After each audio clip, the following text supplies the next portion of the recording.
Okay, I imagine you're kind of a little shocked to see a video starting without me sitting in front of it, going through one of my long speeches. Just a quick update to show you what's been going on here and to let you know a little more of what's happened since the two videos I just posted earlier from the end of last month. As you can see, I've started ballasting some of the track.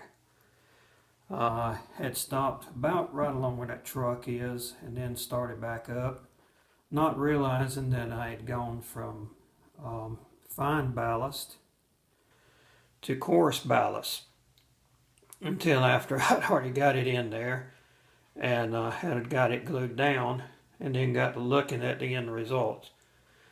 Thought about tearing it up, but then the more I looked at it, I said, well, at street level, it kind of looks a little rougher, and at the end of a line, maybe that's kind of the way it looks sometimes.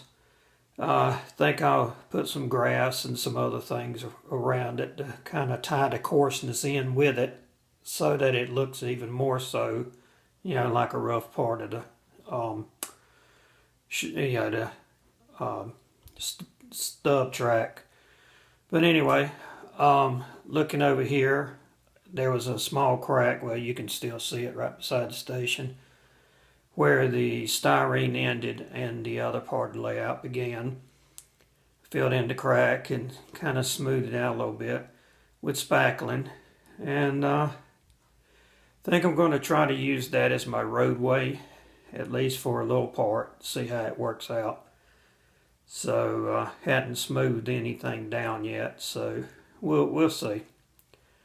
Moving along, I've also used spackling over here where two pieces of styrene were joined together. I'll be sanding this down, and then of course from there smooth it out and then repainting it to try to tie that in where it's not so obvious to be two pieces. And last but not least, finally have the transload building in place. I got this done a couple weeks ago, a couple Saturdays ago. Very well pleased with it, and still got some scenic material to put down and all. Had hoped that I was going to get a package today from Blue Ridge Hobbies up in Greenville, South Carolina. It's got some chain link fence and some grass tufts and so forth that I was going to use to the scenic it a little more, kind of fine-tune it, so to speak. But it didn't make it, so I guess that's for a later date. Trying to get over here. Pardon me, it is 9 o'clock at night, and the lighting in here is not the best in the world, at least not yet. I don't know if you can see that, but got expansion joints in the concrete bed there. And also have got yellow lines drawn up for where the trucks will park, the trailers and all. Wanted to make it kind of, not stand out so much, to kind of blend in a little bit with the concrete. And really kind of like the overall effect. I may tone it up a little bit, make it stand out a little bit more. But for the moment, I'm going to leave it. We'll see. A couple of people asked me about the quote-unquote styrene and how I scribed the lines in it to create the expansion joints.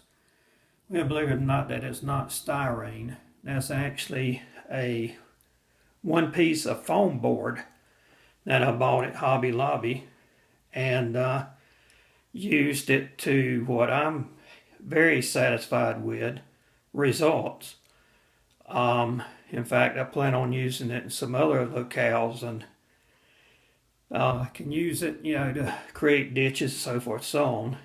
And very well pleased with it. Works real well, and holds paint real good. I mean, like I say, I'm just real happy with it. But that is that. Let's see if I can get a little bit of a better shot down the back side. And there you go there. So that is that. The only other thing I've done, and you're not going to be able to see much of it because I don't have my lights up under here yet, but I have the track now ran to the elevator, which is now on lower level at the moment. Also got those two sidings there, stub tracks are going to be for engines. I've actually separated the two to where they do not touch the switch there, and I'm going to wire them separately. So keep in mind I've got DC, not DCC, so I'm going to wire them separately so I can throw a switch and be able to drive one or the other engine off of the line, and you know, be able to switch between engines without having to just set another engine on the track, so to speak. All of that's not permanently down yet. The first line is fully in place, and goes on around here and on back in there. I've got LED lights that'll be going up under here, and I'll be putting on a switch so that you know, I'll be able to throw the switch and light that bottom section up. And then of course you've already seen this from a previous video I posted. So guys, that's what I've been up to the past few days. Nothing yet on the cement/concrete plant. Still haven't done anything with it as of yet, but hopefully that's going to be my next project to work on, is that corner over there, and then I'll worry about start working on along the back wall with the flats and everything. Kind of work from the back towards the front. Alright guys, that's it. I'm going to cut it short, believe it or not, and get this posted, and well, we'll catch you on the next video. Appreciate you watching. Thanks.